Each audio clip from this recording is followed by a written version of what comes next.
Pak Darmaning Tias, bagaimana sih Bapak melihat fenomena keberadaan Pak Ogah Pak di jalan raya kita? Ya sebetulnya kalau fenomena Pak Ogah yang ada di jalan raya itu sebetulnya lebih ke fenomena sosial.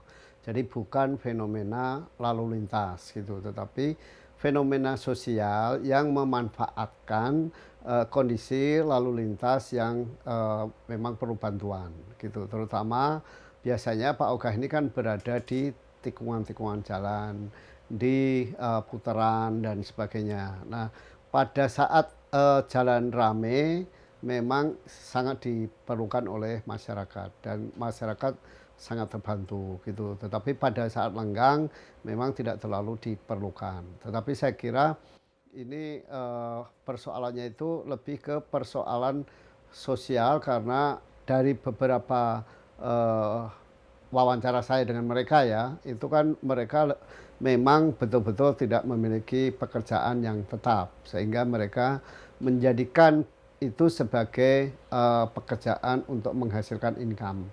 Dan saya juga baru tahu ternyata itu ada sip-sipan gitu, artinya misalnya hari pagi ini saya sampai jam berapa, nanti dari jam sekian sampai jam sekian Anda dan sebagainya gitu. Artinya eh, di masyarakat itu terbagi terjadi distribusi pekerjaan itu dengan teman-teman selingkungannya.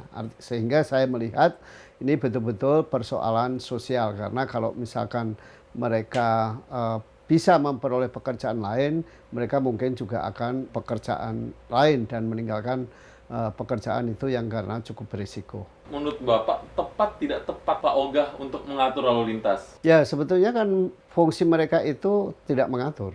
Fungsi mereka itu hanya membantu misalnya menyeberangkan, terutama kalau mau motong jalan, mau putar balik dan sebagainya, supaya dari arah yang berlawanan atau apa itu memberikan kesempatan. Jadi memang fungsi mereka menurut saya sih itu bukan mengatur.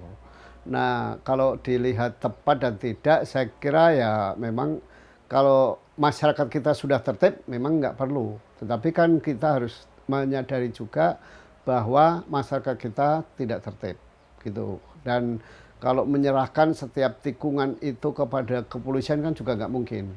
Pada kepolisian atau kepada dinas perhubungan ya, itu saya kira tidak mungkin karena terlalu banyak gitu. Sehingga ya menurut saya itu adalah mekanisme penyelesaian masalah masyarakat oleh masyarakat sendiri. Artinya bagi mereka yang merasa terbantu ngasih diterima dengan baik, tapi misalkan tidak juga banyak yang dan banyak juga yang tidak, itu ya kelihatan juga tidak menimbulkan konflik.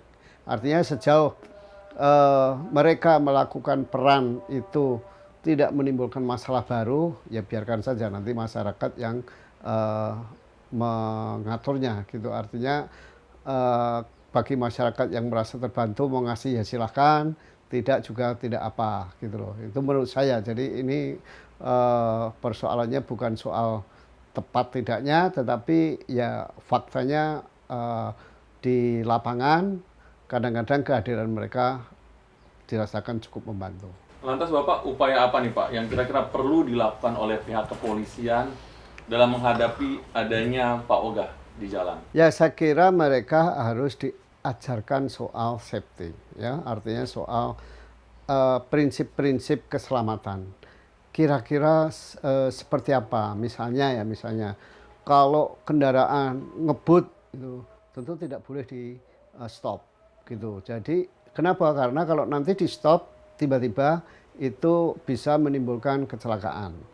Nah, prinsip-prinsip safety ini saya kira perlu diberikan kepada mereka supaya mereka bisa bekerja dengan safety juga, dengan selamat.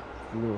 Jangan sampai maksudnya untuk membantu masyarakat yang mau nyebrang jalan atau mau motong jalan, tetapi karena kesadaran safety-nya rendah, hanya semata-mata melihat bayarannya misalnya, lalu itu menimbulkan kecelakaan bagi dirinya gitu.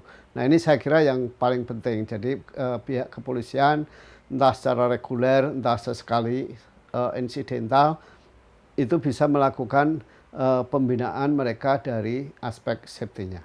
Bapak lantas apa nih Pak yang Bapak bisa sampaikan kepada mereka nih, para Pak Oga yang berurusan di jalan raya membantu masyarakat dan supaya upaya mereka juga bisa membantu pihak kepolisian juga? Saya kira mereka juga harus memiliki kepekaan di mana sih kira-kira jalan yang perlu dibantu oleh mereka gitu. Artinya jangan mengesankan sekedar mencari uang.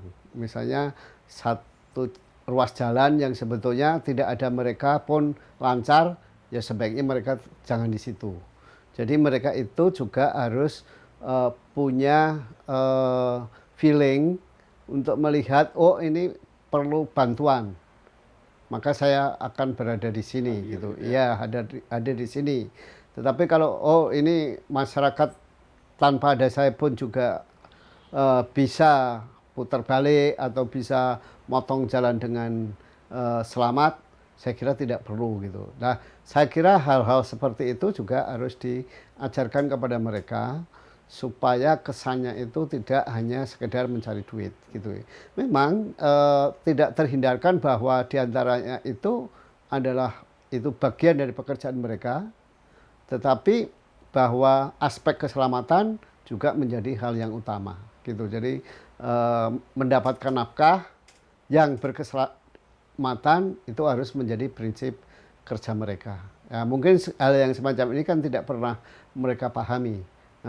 Ke depan saya kira kalau misalkan teman-teman di kepolisian mau melakukan pembinaan, saya kira harus diajarkan dua hal itu, bahwa silakan mereka mencari nafkah, tetapi yang berkeselamatan, baik untuk dirinya sendiri maupun bagi pengguna jalan lain. Jadi kalau Pak Oga sendiri sebenarnya secara hukum, secara aturan yang tidak diperbolehkan karena dia tidak dilindungi, tidak ada undang-undang yang memperbolehkan. Namun demikian juga kita melihat dengan jumlah keterbatasan petugas yang ada, jadi kita harus melihat dari dua sudut pandang yang berbeda.